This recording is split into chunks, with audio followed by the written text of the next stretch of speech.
bunch of just wild endings, super close games, except for the Las Vegas Raiders and the Philadelphia Eagles, of course. The Eagles beat the Raiders 31 nothing, an absolute disaster. And I don't know what the situation. Like, why don't we got to get to the picks. Like, what's Pete Carroll's? There's no buyout. It's not like college, right? How much do we have to pay Pete Carroll to go away? Everything, sir. Right, in the National Football League, the only contracts that are guaranteed are the head coaches, which is pretty bizarre. Right, so the head coaches contracts guaranteed. So whatever Pete Carroll is owed, you have to give it to him and accept it and not bring him back if you're the Las Vegas Raiders, just point blank. And I'm not blaming Pete Carroll for everything that's wrong with the Las Vegas Raider organization, but you can't, like, sincerely in good faith move forward next year with the same situation. It's so bad now. Max Crosby's fighting with his teammates on the sideline after football games. Crazy day today. Oh, yeah, the Chiefs have been eliminated. But let's get to the picks. Dave Delano. Dave, this really was the wildest day so far in the National Football League, and I guess it'll continue now that teams are starting to get eliminated. But Cowboys are hanging on right now, barely. They're clinging to life with a 7.5% chance of making the playoffs. You and I both know they're not making the playoffs, but they're not mathematically eliminated yet. But I was bringing it up, the Falcons, Falcons aren't going to make the playoffs. We saw they didn't roll over on prime time against the Bucks on Thursday Night Football. I'm expecting the Vikings to show up tonight, Dave. How you doing? Thanks for joining us. What do you think about the game? Who do you like tonight?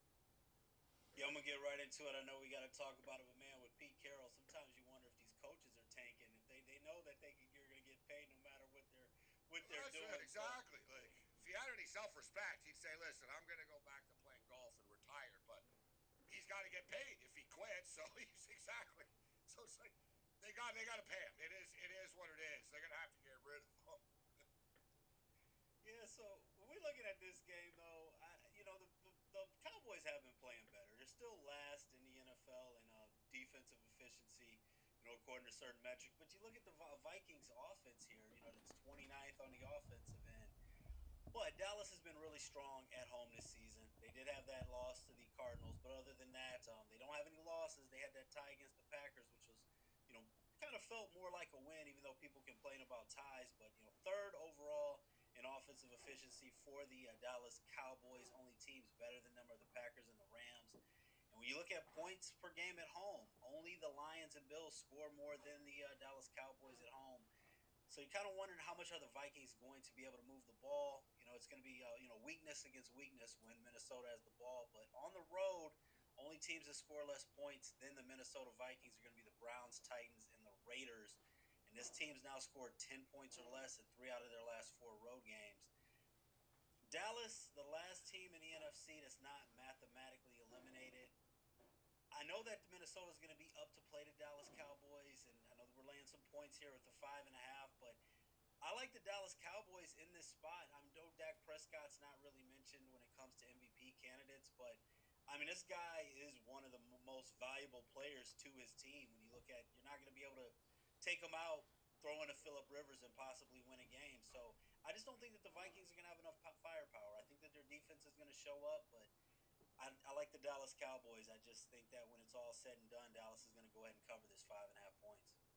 So the total is 47.5, which actually kind of feels low for a Dallas Cowboy game in the sense that they are 9-4 to the over this year. They're the biggest over team in the National Football League. Pretty, the numbers, Dave. You talk about the Cowboys' offense being consistent.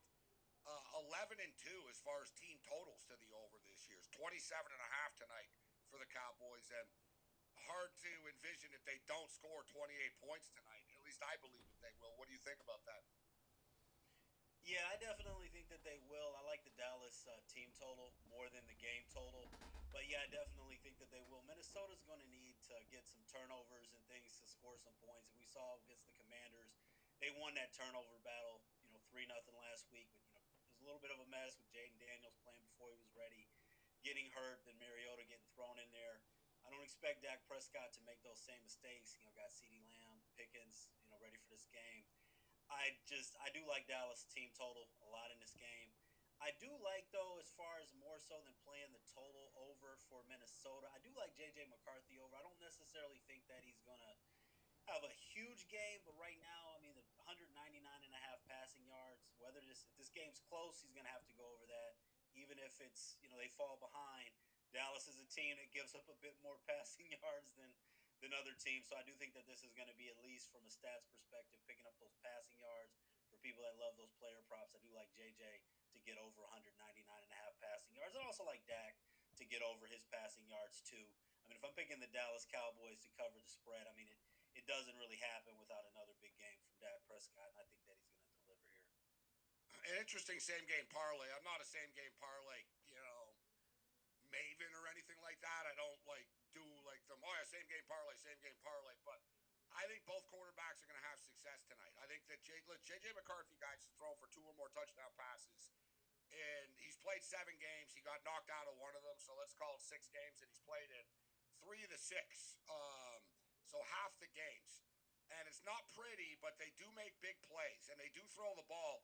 I think they're going to be playing from behind. And one thing, Dave, the Cowboys are much better against the run now, right? With Quinton Williams and the improved defense that they have, they've cut the run stuff in half. It went from like 134 to basically like 67 yards a game on the ground, but they still get carved up in the air, right? Teams are just passing. You don't really run on the Cowboys; you pass on the Cowboys now. And Minnesota don't really have a ground game to begin with, so I like where you're going with JJ McCarthy as far as the over yards is concerned. And I think JJ McCarthy is going to throw the ball like more than 29 and a half times tonight. Quick hits, couple of bombs and stuff too, but he threw the ball like 23 times last week and they won the game like 30 nothing whatever. He didn't have to throw. Like they're going to throw. I think they'll have to throw tonight, Dave.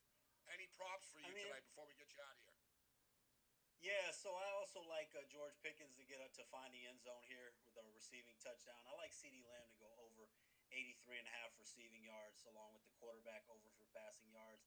I know it was early in the season, almost feels like it was a couple seasons ago, but very early on, against the Dallas Cowboys, they made it look like Russell Wilson still had something left in the tank before the way he lit them up. I know Dallas is playing much better, but I mean, for anybody to throw, any starting NFL quarterback right now to throw for less than 200 yards against the Dallas Cowboys, even if the Cowboys win, just seems like a light number.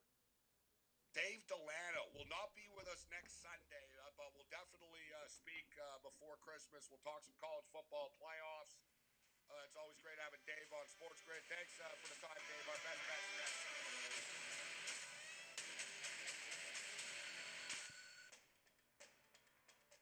Massive budget down there in LSU, no doubt about it.